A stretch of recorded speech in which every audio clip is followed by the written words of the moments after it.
नमस्कार साथियों, मैं हूं सतीश और आप हमारे साथ देख रहे हैं हमारा YouTube channel the logical skill. Daily current affairs के सीरीज में आज हम आपके सामने 16 मई के करंट अफेयर्स को लेकर के हैं। तो आइए इसकी शुरुआत करते हैं। हमारा पहला प्रश्न है, किस राज्य के मुख्यमंत्री ने गीता कार्मिकुला बीमा योजना गीता कार्मिकुला बीमा योजना शुरू किया है? कौन सा? गीता कार्मिकुला बीमा योजना किस राज्य के मुख्यमंत्री ने शुरू किया है? तो तेलंगाना के मुख्यमंत्री ने गीता कार्मिकुला बीमा योजना शुरू किया है। गीता कार्मिकुला बीमा योजना क्या है? तो गीता कार्मिकुला बीमा योजना ताड़ के पेड़ से जो ताड़ी निकालते हैं उनके लिए बीमा योजना है। कभी कभी ऐसा होता है कि ताड़ी निकालने के वक्त में वो नीचे गिर जाते हैं या फिर किसी और वजह से उनकी मौत हो जाती है उसी क्रम में, तो उनके लिए एक तेलंगाना के मुख्यमंत्री जो है वो गीता कार्मिकुला बीमा योजना शुरू किए हैं। तो तेलंगाना के मुख्यमंत्री कौन है? के चंद्रशेखर राव।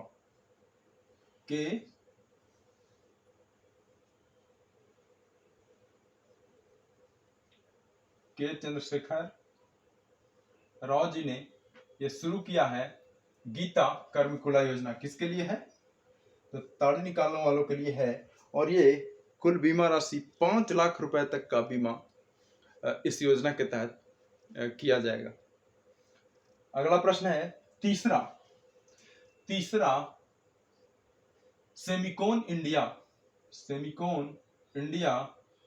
शो कहां लॉन्च किया गया? तीसरा सेमिकॉन इंडिया शो, कौन सा? सेमिकॉन इंडिया शो कहां लॉन्च किया गया? तो ये नई दिल्ली में लॉन्च किया गया है। तीसरा सेमिकॉन इंडिया शो कहां लॉन्च किया गया? नई दिल्ली में लॉन्च किया गया है और ये मेनली भारत में सेमीकंडक्टर के लिए स्टार्टअप को बढ़ावा देने के लिए और इसका एक हब बनाने के लिए भारत के जो प्रधानमंत्री का सपना है सेमीकंडक्टर का हब बनना है भारत को, तो उसके लिए ये सेमिकॉन इंडिया शो लॉन्च किया गया है। नई दिल्ली में इसका लॉन्चिंग हुआ है। तीसरी बार ये हो रहा है। कहाँ इस बार हो रहा है? नई दिल्ली में। अगला प्रश्न है, वाणिज्य मंत्रालय के सर्वेक्षण के अनुसार कौन सा देश अब भारत का तीसरा सबसे बड़ा निर्यातक देश बन गया है? नीदरलैंड भारत का तीसरा सबसे बड़ा निर्यातक देश बन गया है। कौन सा? नीदरलैंड भारत का तीसरा सबसे बड़ा निर्यातक देश बन गया है और इस स्थान पर सबसे पहले स्थान पर यूएसए। कौन सा है? यूएसए। पहले स्थान पर कौन सा है? अमेरिका। फर्स्ट स्थान पर कौन सा है? यूएसए। दूसरे नंबर पर यूएई, संयुक्त अरब अमीरात से हम बहुत ज्यादा निर्यात करते हैं। और पहले नंबर पर कौन सा है? यूएई। सेकंड पे पहले नंबर पर यूएसए, दूसरे नंबर पर यूएई और तीसरे नंबर पर नीदरलैंड अब आ गया है। कौन सा देश है? नीदरलैंड। तो ये एग्जाम के परिप्रेक्ष्य से काफी इंपॉर्टेंट प्रश्न है और एग्जाम में कई बार इस तरह के सीरीज में भी प्रश्न पूछ देता है कि पहले नंबर पे कौन है, तीसरे नंबर पे कौन है। तो ये एक इंपॉर्टेंट प्रश्न है कि भारत का तीसरा सबसे बड़ा निर्यातक देश नीदरलैंड बन गया है। अगला प्रश्न है, ब्रह्मोस सुपरसोनिक मिसाइल को किस भारतीय नौसेना के जहाज से लॉन्च किया गया? किस भारतीय नौसेना के जहाज से इसको लॉन्च किया गया है? तो इसका सही उत्तर क्या है? आईएनएस मोर्मुगाओ इसका सही उत्तर है। आईएनएस मोर्मुगाओ को हंटर किलर भी कहा जाता है। क्या कहा जाता है? हंटर।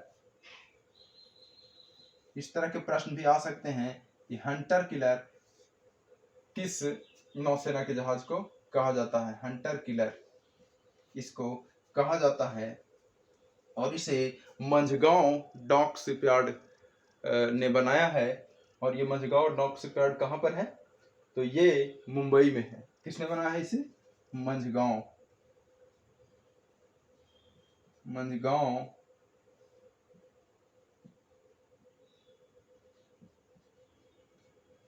डॉक शिपयार्ड ने इसे बनाया है और ये मुंबई में है। कहाँ है? मुंबई में है। अगला प्रश्न है, किस राज्य ने 13वीं हॉकी इंडिया सब जूनियर महिला राष्ट्रीय चैंपियनशिप 2023 जीती है? क्या है? हॉकी इंडिया सब जूनियर महिला राष्ट्रीय चैंपियनशिप 2023 किस राज्य ने जीता है?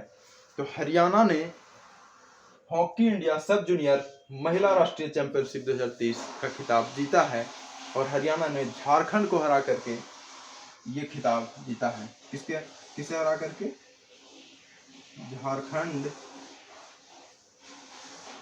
झारखंड को हराकर हॉकी इंडिया सब जूनियर महिला राष्ट्रीय चैंपियनशिप 2023 का खिताब हरियाणा ने जीता है। 13वीं था, ये भी एक याद रखने योग्य बात है। तो किसने जीता? हरियाणा ने झारखंड को हराकर ये खिताब जीता है। और ये जो हॉकी इंडिया सब जूनियर महिला राष्ट्रीय चैंपियनशिप है वो कहाँ हो रही थी? ये राउरकेला में हो रही थी। राउरकेला में बिरसा मुंडा हॉकी स्टेडियम, बिरसा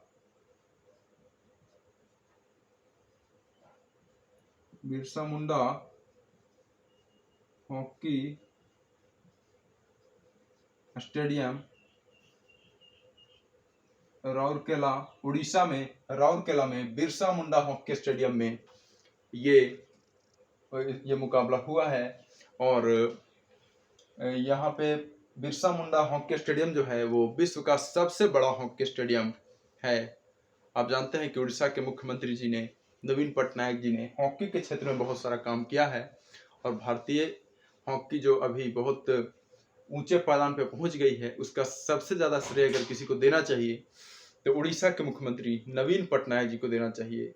अगर जब भारतीय हॉकी टीम को स्पॉन्सर नहीं मिल रहा था, स्पॉन्सरशिप नहीं मिल रहा था हॉकी टीम को, तो उड़ीसा ने अपना स्पॉन्सरशिप उन्हें दे करके वर्ल्ड कप में भेजा। तो बिरसा मुंडा हॉकी स्टेडियम कहाँ है? राउरकेला में है और ये दुनिया का सबसे बड़ा हॉकी स्टेडियम है। अगला प्रश्न है, सतत विकास लक्ष्यों की दिशा में प्रगति को ट्रैक करने वाला पहला भारतीय शहर क्या है? सतत विकास लक्ष्य SDG गोल है, सस्टेनेबल डेवलपमेंट गोल, सतत विकास लक्ष्य। और इसके प्रगति को ट्रैक करने वाला पहला भारतीय शहर कौन बना है? तो भोपाल SDG लक्ष्यों को दिशा में प्रगति को ट्रैक करने वाला पहला भारतीय शहर बन गया है।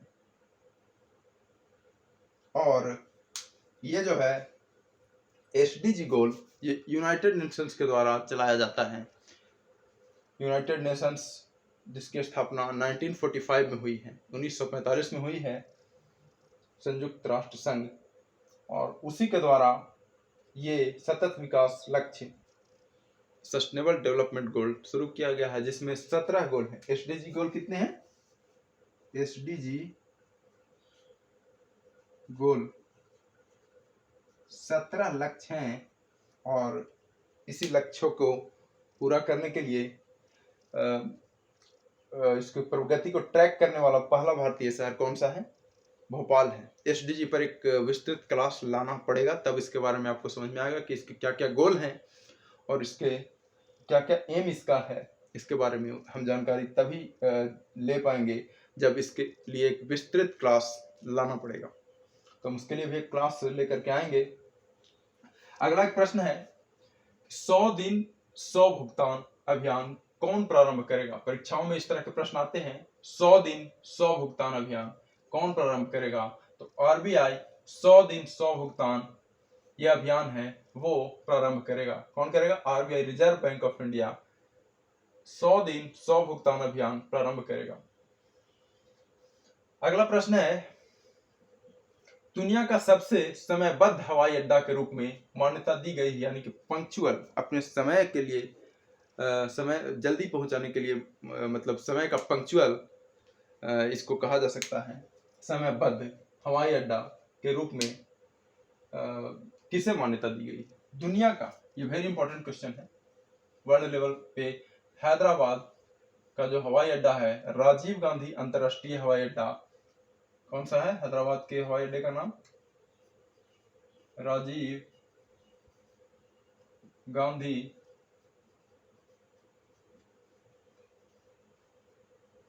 अंतरराष्ट्रीय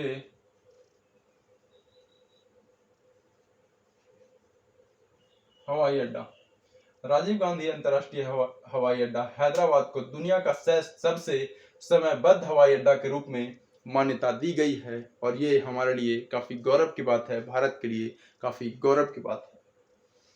अगला प्रश्न है, अमेरिका में महिला संबंधी मुद्दों के लिए, अमेरिका में महिला संबंधी मुद्दों के लिए दूत किसे नियुक्त किया गया है? तो भारत के लिए एक बार फिर से गौरव की बात है कि गीता राव गुप्ता, भारतवंशी गीता राव गुप्ता को अमेरिका में महिला संबंधी मुद्दों के लिए दूत नियुक्त किया गया है। किन्हें? गीता राव गुप्ता को।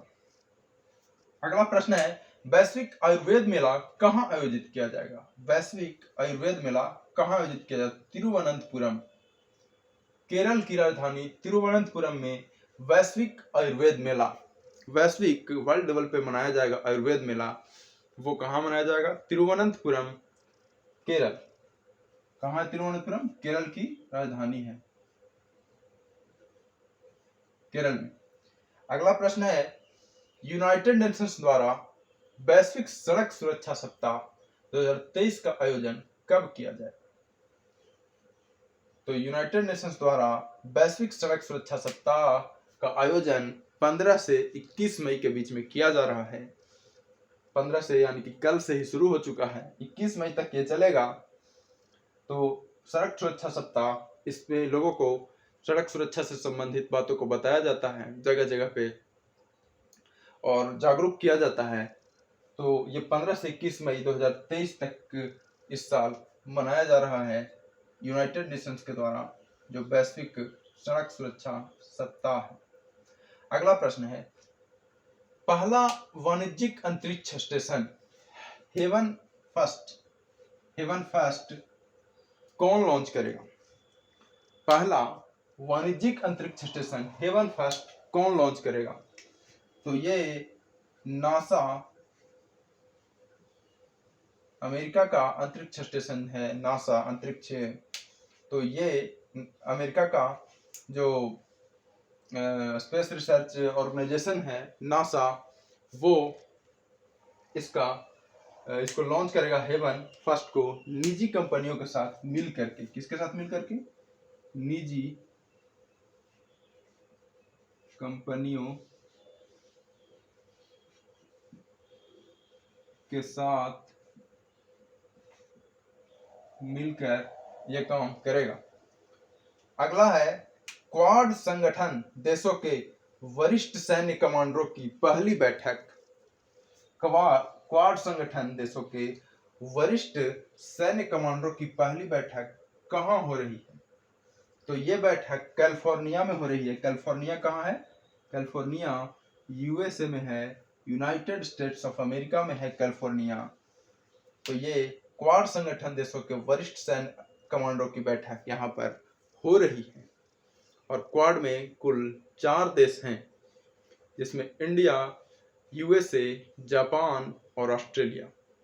इंडिया, यूएसए, जापान और ऑस्ट्रेलिया। कौन कौन देश हैं?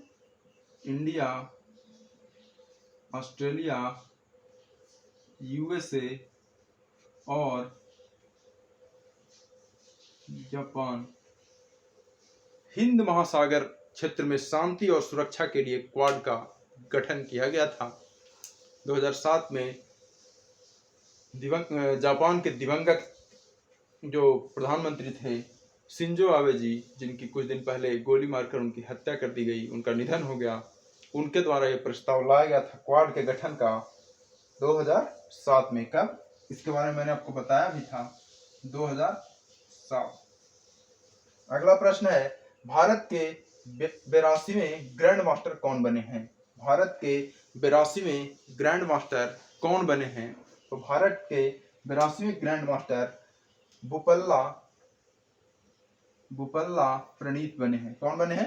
बुपल्ला प्रणीत भारत के 82वें ग्रैंड मास्टर बने हैं। कौन बने हैं?